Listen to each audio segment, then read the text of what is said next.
বিবেকানন্দের যত বাণী পাই সে বাণীর মধ্যেও তিনি বলছেন বর্ণাশ্রম ভারতের একমাত্র শ্রেষ্ঠ ধর্ম। যেদিন থেকে আমরা বর্ণাশ্রমকে অবহেলা করেছি, অবজ্ঞা করেছি, সেদিন থেকে আমাদের ভারতবর্ষের নানা দিক দিয়ে অবনতি হয়েছে। তাই ভারতবর্ষে গৌরবের পথে যদি চালাতে হয় তাহলে বর্ণাশ্রমের পথের উপরে, বর্ণাশ্রম ধর্মের উপরে চালাতে হবে। কিন্তু আমরা সেখানে কী করলাম, ইদানিংকালে জাতপাত একটা আলাদা করে দিল। সেই জাতপাতের কতগুলো কি করা হলো, সংকোচন করা হলো। যেরকম schedule tribes, schedule caste, SC, ST, এই করে করে মানুষের যোগ্যতার যে মানটা, সেই মানটাকে অনেক কমিয়ে দেওয়া হলো। সে যোগ্যতা হ্রাস করে দিয়ে যদি কাউকে দেয়া হয় তাহলে সে উপযুক্ত কাজ করতে পারবে না। আর বর্ণাশ্রমকে যদি রক্ষা করি, বর্ণ অনুযায়ী কর্মের বন্টন করি, তাহলে কোনো রকম বেকার সমস্যা থাকবে না। প্রত্যেকে তার যদি শ্রমের মর্যাদা পায় তাহলে বেকার থাকবে না। আর এইটা রাষ্ট্র করতো। এই তোমার এই কুকুরের কিসের বাচ্চা গো বলে, এ বলবে পেডিগ্রি বাচ্চা, জানো এর বাবা মা খুব শিক্ষিত, তার সার্টিফিকেট আছে, জন্মের সার্টিফিকেট আছে, যোগ্যতার সার্টিফিকেট আছে, যেমন তেমন কুকুর নয়। কত টাকা দিয়ে বলে জানো, এটা 10,000 টাকা দিয়ে বাচ্চাটাকে কিনেছে। তাহলে রাস্তার কুকুরটাকে সে কোলে নিয়ে তো এত গর্ব করে না। রাস্তার কুকুরটা তাহলে অবহেলা হয়ে গেল। তো রাস্তার কুকুরটা কি সে কুকুর নয়? তাহলে যোগ্যতার গুণের মর্যাদা যদি কুকুরের ক্ষেত্রে দেওয়া হয়, মানুষের ক্ষেত্রে কেন দেবে না? কিন্তু আবার দেখা যাবে সেই মেয়েটাকে কেউ যদি প্রশ্ন করে বিয়ের ব্যাপারে, বিয়ের ব্যাপারে যদি প্রশ্ন করে, তুই তোর উপযুক্ত বর্ণ, বংশ, বৈশিষ্ট্য, স্বাস্থ্য, শিক্ষা, অভ্যাস, ব্যবহার, এইগুলো দেখে উন্নত জাতের কিন্তু ছেলেকে বিয়ে করতে হয়। এই জ্ঞান যদি কেউ বলে, উপযুক্ত যে বিবাহের জ্ঞান যদি বলা হয়, তখন সে বলবে এই যুগে এই জাতপাত কেউ মানে? যে একটা জাত কুকুরের জাতের বড়াই করে কোলে নিয়ে, আবার সে নিজের জাতের কথা বললে তখন বলে এই যুগে কি জাতপাত মানে? এই যে অবস্থার সৃষ্টি হয়েছে, এর অবসান যদি আমরা না করি তাহলে বর্তমান যে সমাজ ব্যবস্থা, এমন একটা সমাজ ব্যবস্থা অবক্ষয় চারিদিকে। তার জন্য ঠাকুর অনুকূলচন্দ্র সাবধান করে দিলেন, শাসন সংস্থা যেমনই হোক, জাতির মাথা ঘামাও না, যৌন ব্যাপার শুদ্ধ না হলে দেশের জীবন টিকবে না। আর সেই যৌন ব্যাপার শুদ্ধ করতে গেলে মানুষের শুদ্ধ জন্ম দিতে হবে। আর মানুষকে শুদ্ধ জন্ম দিতে গেলে শুদ্ধ বিবাহ ব্যবস্থা করতে হবে। আর শুদ্ধ বিবাহ ব্যবস্থা যদি না করা হয়,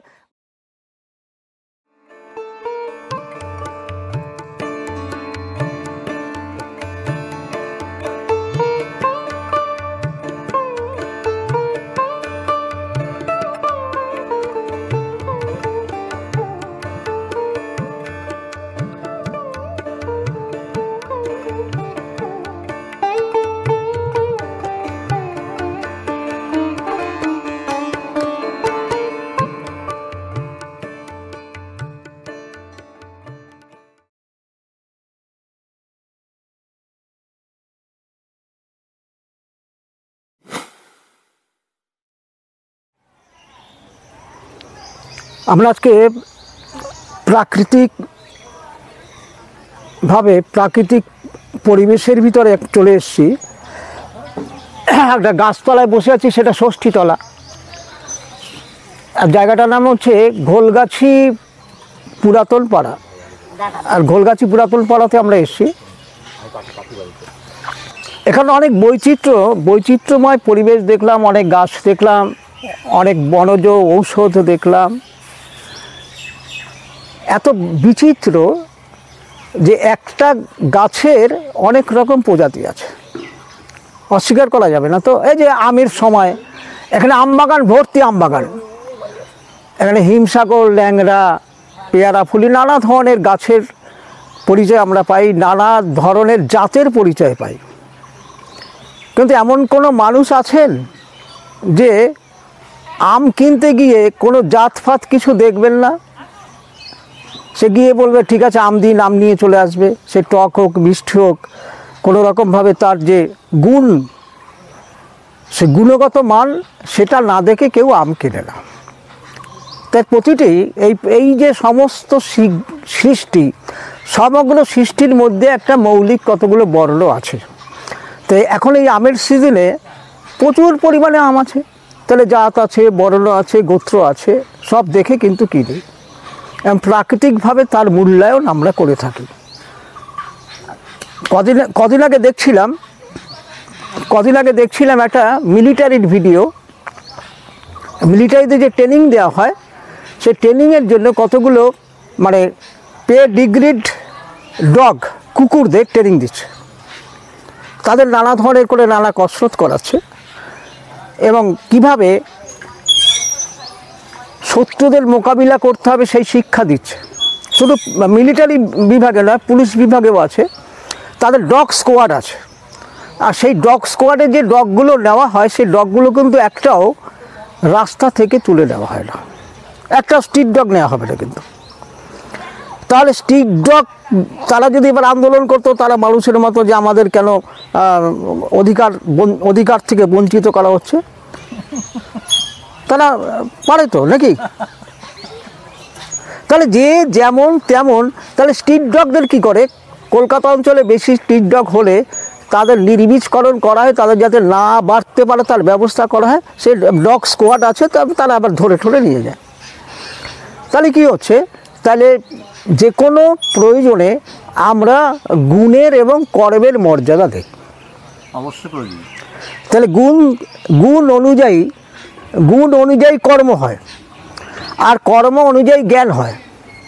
তাহলে গুণ এবং কর্ম, সেই জন্য আমাদের ভারতবর্ষের যে একমাত্র শ্রেষ্ঠ ধর্মগ্রন্থ হিসেবে যে পরিচিত নাম হচ্ছে শ্রীমদ্ ভাগবত গীতা। আর সেই শ্রীমদ্ ভাগবত গীতাতে শ্রীকৃষ্ণ অর্জুনকে বোঝাচ্ছেন, অর্জুন কিছুতেই যুদ্ধ করবে না, অর্জুন যুদ্ধ করতে চাইছেন না। সে যুদ্ধ কেন করবে তার সপক্ষে যুক্তি দিয়ে বলছেন যে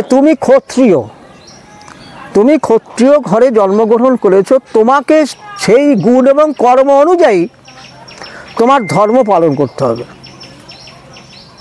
তার জন্য বলছেন, সেটা বলার জন্য বলছেন, তুমি যাই মনে করো, এই যত পৃথিবীতে যা কিছু আছে সবটাই বর্ণ আছে, সকলের বর্ণ আছে, তেমনি মানুষের মধ্যেও বর্ণ আছে। তার জন্য বিখ্যাত একটা শ্লোক আছে, চাতুর্বর্ণ ময়া সৃষ্ট গুণ ও কর্ম বিভাগস। গুণ এবং কর্মের বিভাগ অনুযায়ী আমরা 4টে বর্ণ সৃষ্টি করেছি, আর সেই 4টে বর্ণ অনুযায়ী সমগ্র মানব জাতিকে চলতে হবে। যার জন্য এটাকে কেউ যদি অস্বীকার করে, আর এখানে কিন্তু সেবা, এখানে চাকরির কোনো ব্যবস্থাই ছিল না ভারতবর্ষ। বর্ণাশ্রম হচ্ছে ভারতবর্ষের মূল ধর্ম মানেই হচ্ছে বর্ণাশ্রম ধর্ম। আমাদের যে বিবেকানন্দের যত বাণী পাই, সেই বাণীর মধ্যেও তিনি বলছেন, বর্ণাশ্রম ভারতের একমাত্র শ্রেষ্ঠ ধর্ম। যেদিন থেকে আমরা বর্ণাশ্রমকে অবজ্ঞা করেছি, সেদিন থেকে আমাদের ভারতবর্ষের নানা দিক দিয়ে অবনতি হয়েছে। তাই ভারতবর্ষে গৌরবের পথে যদি চালাতে হয়, তাহলে বর্ণাশ্রমের পথের উপরে, বর্ণাশ্রম ধর্মের উপরে চালাতে হবে। কিন্তু আমরা সেখানে কী করলাম, ইদানিংকালে জাতপাত একটা আলাদা করে দিল। সেই জাতপাতের কতগুলো কি করা হলো, সংকোচন করা হলো। যেরকম schedule tribes, schedule caste, SC, ST, এই করে মানুষের যোগ্যতার যে মানটা, সেই মানটাকে অনেক কমিয়ে দেওয়া হলো। সে যোগ্যতা হ্রাস করে দিয়ে যদি কাউকে দেয়া হয়, তাহলে সে উপযুক্ত কাজ করতে পারবে না। তাহলে আমরাই বলতে পারি, গরু কিনতে গেলে সেখানে গরু আছে, গরুর কিন্তু জাত আছে, গরুর জাত আছে। যেমন তেমন গরু কিন্তু অ্যানিম্যাল ওয়েলফেয়ার বোর্ড যেটা আছে ভারত সরকারের, সে একটা গরুর গাভীর চাষ করতে গেলে সে কিন্তু তার জাত অনুযায়ী উপযুক্ত গরু দেবে এবং সেই গাভী অনুযায়ী সারের ব্যবস্থা করবে, জন্ম প্রক্রিয়া যেন শুদ্ধ থাকে। তাহলে চাল কিনতে গেল, ধান কিনতে গেল, প্রত্যেকটির প্রজাতির জাত আছে, বর্ণ আছে, গোত্র আছে। তাই যদি থাকে, তা মানুষ কি বজ্জাত হয়ে গেছে? আমরা জাতের নামে বজ্জাতি করলে চলবে? আর এটাই ভারতবর্ষের বর্ণাশ্রম ধর্ম কেমন ছিল, সেখানে ঠাকুর অনুকূলচন্দ্র সুন্দরভাবে বলছেন, শুদ্রৈত জাতির চাকা, বৈশ্য যোগায় দেশের টাকা, ক্ষত্রিয়রা রাজার জাত, সবার পূরণ বিপ্রদাত।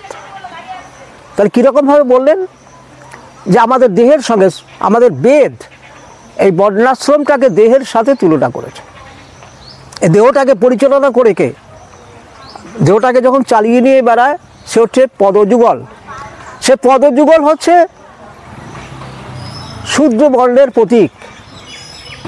তার জন্য বললেন শুদ্রৈত জাতির চাকা, সমগ্র জাতিকে পরিচালনা করার জন্য যত রাস্তাঘাট নির্মাণ কর্ম সব কিছু হচ্ছে, যারা করেন তারা শূদ্র। তাহলে তারা যদি এই কাজকর্ম বন্ধ করে দেন, সেই কাজ কাকে দিয়ে করাবো? তাহলে দরকার আছে বৈশ্য যোগায় দেশের টাকা। আমাদের খাদ্য উৎপাদন করার জন্য, কৃষি উৎপাদন করার জন্য, শিল্পর কাজ করার জন্য, এই ব্যবসা করার জন্য একটা নির্দিষ্ট বর্ণ, সেটা যদি নির্দিষ্ট কাজ না করে তাহলে এই জাতির সমগ্র জাতিকে খাইয়ে পরিয়ে কে রাখবে? তাহলে কেউ ছোট কেউ বড় নয় কিন্তু। তাহলে সেটাকে আমাদের এই উরুর সাথে বৈশ্য বর্ণের তুলনা করা হয়েছে। এই উরু যেমন বৃহত্তর এই উদরকে রক্ষা করে, তেমনি বৈশ্যবর্ণ সেবা দিয়ে দেশের উদরকে, সব উদরকে তাদের পেটের ভাত যোগাবে, খাইয়ে পরিয়ে রাখবে। তারপরে তাহলে দেশ রক্ষা যেমন করতে গেলে উদর রক্ষা করলে হবে না, যদি বহির শত্রুর আগমন হয়। আমাদের এই পহেলগাঁওতে যে একটা ঘটনা ঘটে গেল, পাকিস্তানের যে টেরোরিস্ট যারা ছিল তাদের আমাদের সেনাবাহিনী কি করলো? তাদের কিন্তু সমুচিত শিক্ষা দিল। এই যে রক্ষা ধর্ম, সমগ্র ক্ষত থেকে যারা ত্রাণ করে তাদের বলা হয় ক্ষত্রিয়। তেমনি সমাজের কোনো অন্যায় অবিচার যদি হয়, সে অন্যায় অবিচার থেকে সমাজকে রক্ষা করবে যারা, তাদের বলা হতো ক্ষত্রিয়। তাই বেদে এই ক্ষত্রিয়কে বাহুবল বলা হয় না, বাহুর সাথে তুলনা করা হয়েছে। এবারে সমগ্র দেহ চালায় কে? মস্তিষ্ক, মাথা। এই মাথা সিদ্ধান্ত নেয়, সেন্সরি মোটর কোঅর্ডিনেশন বলা হয়েছে। আমরা চিন্তা করব, সে চিন্তা অনুযায়ী আমাদের কর্ম হবে। তার জন্য বলা হয়েছে সেন্সরি নার্ভ আর motor nerve, sensory nerve cells দিয়ে মস্তিষ্ককে যেভাবে উত্তেজিত করায়, মস্তিষ্ক সেইভাবে মোটর নার্ভের মাধ্যমে কি করে? সমস্ত কর্মটা করায়, দেহ বিধানকে পরিচালনা করে। তাহলে সেই মাথাটা সমগ্র দেহটাকে চালাচ্ছে। তাহলে এইবার তার জন্য বলছে বিপ্র সবার ধাতকে পূরণ করেন। বিপ্র বর্গ অর্থাৎ ব্রাহ্মণ বর্গ সবার ধাতকে পূরণ করে, মাথার সাথে তুলনা করা হয়েছে। এবার যদি আমরা মাথাকে দিয়ে পায়ের কাজ করাই তাহলে কি হবে? হতে পারে না। আবার পাকে দিয়ে যদি মাথার কাজ করাই, হতে পারে না। তাহলে মানুষ বাদে অন্যান্য যত প্রাণী আছে তাদের যদি বর্ণ বৈশিষ্ট্য থাকতে পারে আর সেই অনুযায়ী তাদের মর্যাদা দেওয়া হয়, তাহলে মানুষের সেই মর্যাদা যদি রক্ষা না করা হয় তাহলে কি হবে? উপযুক্ত মানুষকে উপযুক্ত জায়গায় নিয়োগ করা হবে না। সে হয়তো যে ভালো পড়াশোনা করেছে, ভালো পরিবারের, সেই পরিবার অনুযায়ী তার যে শিক্ষা, সেই শিক্ষার মর্যাদা সে যদি না পায়, গুণ এবং কর্ম, গুণ থেকে কর্ম থেকে জ্ঞান, সেই জ্ঞানের যদি মর্যাদা না পায়, তাহলে যে সমাজ তৈরি হবে সেই সমাজটাকে কি বলা হবে? টিউমারাস সোসাইটি, অদ্ভুত সমাজ ব্যবস্থা। তার জন্য কারোর কাছে প্রচুর টাকা হবে, সে ক্ষমতার জোরে পাবে, তার হয়তো কোনো কোটার জোরে পাবে। আবার যার প্রকৃত যোগ্যতা সম্পন্ন মানুষ, তার উপযুক্ত মর্যাদা পাবে না। তাহলে এই সমাজ টিকতে পারে না।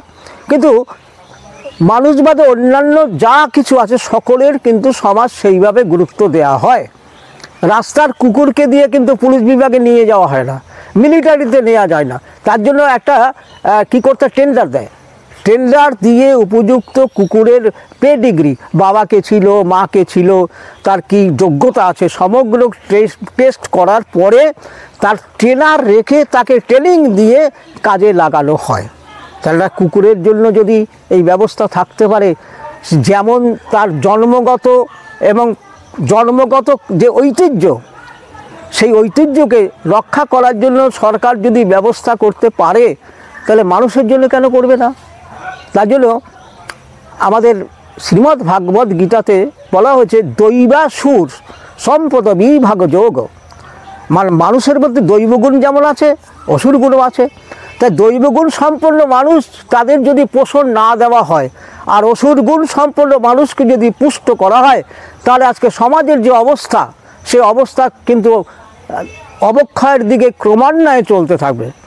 আজকে বাবা মা সন্তান বাবা মাকে হত্যা করবে, একটা সামান্য কিছুর জন্য এই যে হত্যা চলছে, হিংসা চলছে, এর কারণ হচ্ছে এই বর্ণগত বৈশিষ্ট্যকে আমরা গুরুত্ব দিচ্ছি না বলে। তাহলে কুকুরের জাত হবে আমরা সব বজ্জাত হয়ে যাব, তা তো হতে পারে না।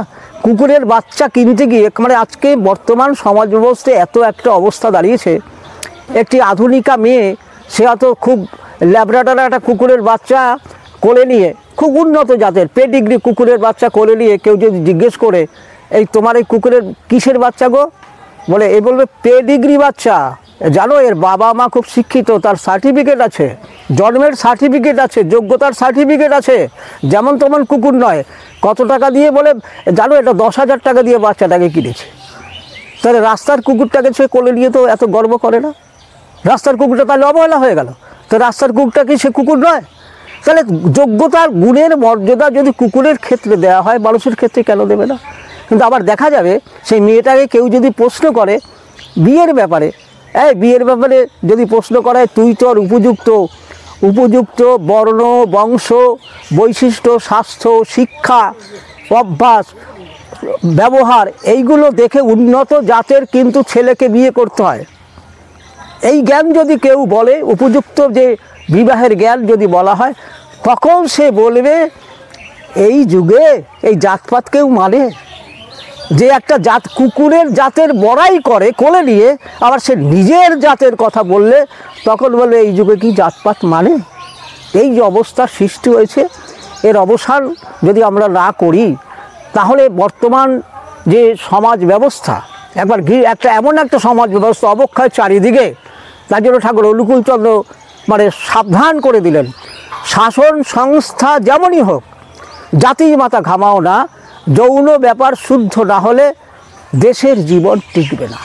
আর সেই যৌন ব্যাপার শুদ্ধ করতে গেলে মানুষের শুদ্ধ জন্ম দিতে হবে, আর মানুষকে শুদ্ধ জন্ম দিতে গেলে শুদ্ধ বিবাহ ব্যবস্থা করতে হবে। আর শুদ্ধ বিবাহ ব্যবস্থা যদি না করা হয়, মানে উপযুক্ত বর উপযুক্ত তার সাথে করে, সেই তাদের যদি বিবাহ না হয়, তাহলে দাম্পত্য জীবনে অশান্তি হবে।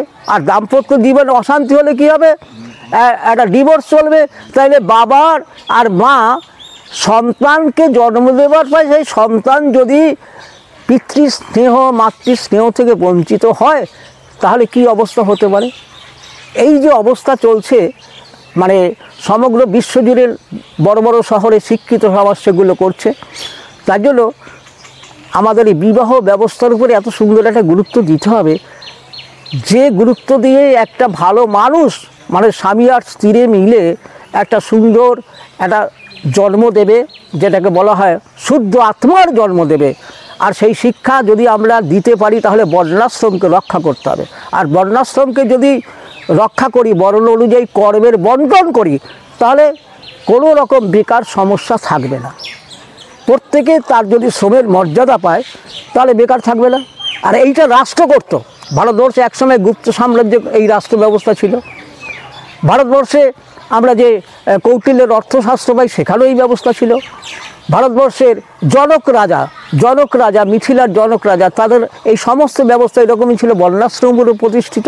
আর ঠাকুর অনুকূলচন্দ্রও কিন্তু প্রতিদিন আমরা যে প্রার্থনা করতে দিয়েছেন, সেই প্রার্থনার মাধ্যমে সপ্তার্চির একটা বাণী, একটা স্তবক, সদাচারা বর্ণাশ্রমানুগ জীবন বর্ধনা নিত্যাঙ্গ পালনিয়া, অর্থাৎ এই জগৎকে সব দিক দিয়ে রক্ষা করতে গেলে শারীরিক মানসিক আধ্যাত্মিক 3টি সদাচার পালন করতে হবে। আর বর্ণাশ্রম অনুযায়ী জীবন যাপন করতে হবে। কারোর বৃত্তি হরণ করা চলবে না। যে যেমনভাবে বৃত্তি, সেই বৃত্তিকে সেবার কাজে লাগাতে হবে। প্রত্যেকেই সেবা করবে, মানে যে ব্যবসা করবে সেও সেবা করবে, যে চাকরি করবে সেও সবাইকে সেবা দেবে, ক্ষত্রিয় সেও সবাইকে সেবা দেবে। এখানে অর্থকে কেন্দ্র করে কোনো ব্যবস্থা ভারতবর্ষের কোনোদিনও ছিল না। এটা ছিল সেবার বিনিময়ে এই সমাজকে, বৃহত্তর সমাজকে রক্ষা করা। আর সেটাই প্রবর্তন করতে চাইছেন ঠাকুর অনুকূলচন্দ্র। তাই আপনাদের সকলের কাছে অনুরোধ, আমাদের যে জীবন, পিতামাতা থেকে যে জীবন লাভ করেছি, যে বর্ণে জন্মগ্রহণ করেছি, যে বংশে জন্মগ্রহণ করেছি, সেই বংশের মর্যাদা, পিতামাতার মর্যাদা, গোত্র মর্যাদা রাখতে গেলে আমাদের ওই যুগ পুরুষোত্তম অনুযায়ী যে বর্ণাশ্রম ব্যবস্থা মেনে চলতে হবে। এবং তার সাথে মূলত আমাদের ঘরের মেয়েরা যাতে কোনো কারণেই তার চাইতে নিম্ন ঘরে বিবাহ না করে, অর্থাৎ মেয়ে যেন উচ্চ ঘরে যায়। মানে কনে হচ্ছে কনিষ্ঠ আর বর মানে বরিষ্ঠ। বর্ণে, বয়সে, বংশে, শিক্ষায়, স্বাস্থ্যে, স্বভাব, অভ্যাস, ব্যবহারে একটি মেয়ে যাতে তার উন্নত স্তরের একটি স্বামীকে বরণ করে বিবাহ করে মা হয়, তাহলেই কিন্তু এই সমাজ প্রকৃত মানুষে পরিপূর্ণ হবে। আর যদি প্রকৃত মানুষ জন্মগ্রহণ না করে, তাহলে একটা অবক্ষয় সৃষ্টি হবে। আমরা সেই অবক্ষয় আমরা চাই না। হ্যাঁ, জয়গুরু, সবাই ভালো থাকবেন। আমি সবাইকে আমার প্রণাম জানাচ্ছি। বন্দে পুরুষোত্তম। প্রত্যেকে অন্তর্নিহিত আমরা যে সত্তা, সেই সত্তাটাকে যেন কাজে লাগিয়ে প্রকৃত বোধের দ্বারা গুণ এবং কর্ম যারা বর্ণাশ্রমকে মেনে চলতে পারি, সেই শিক্ষা নিতে গেলে যুগ পুরুষোত্তম শ্রী শ্রী ঠাকুর অনুকূলচন্দ্রের দীক্ষা কিন্তু গ্রহণ করতেই হবে। জয় গুরু।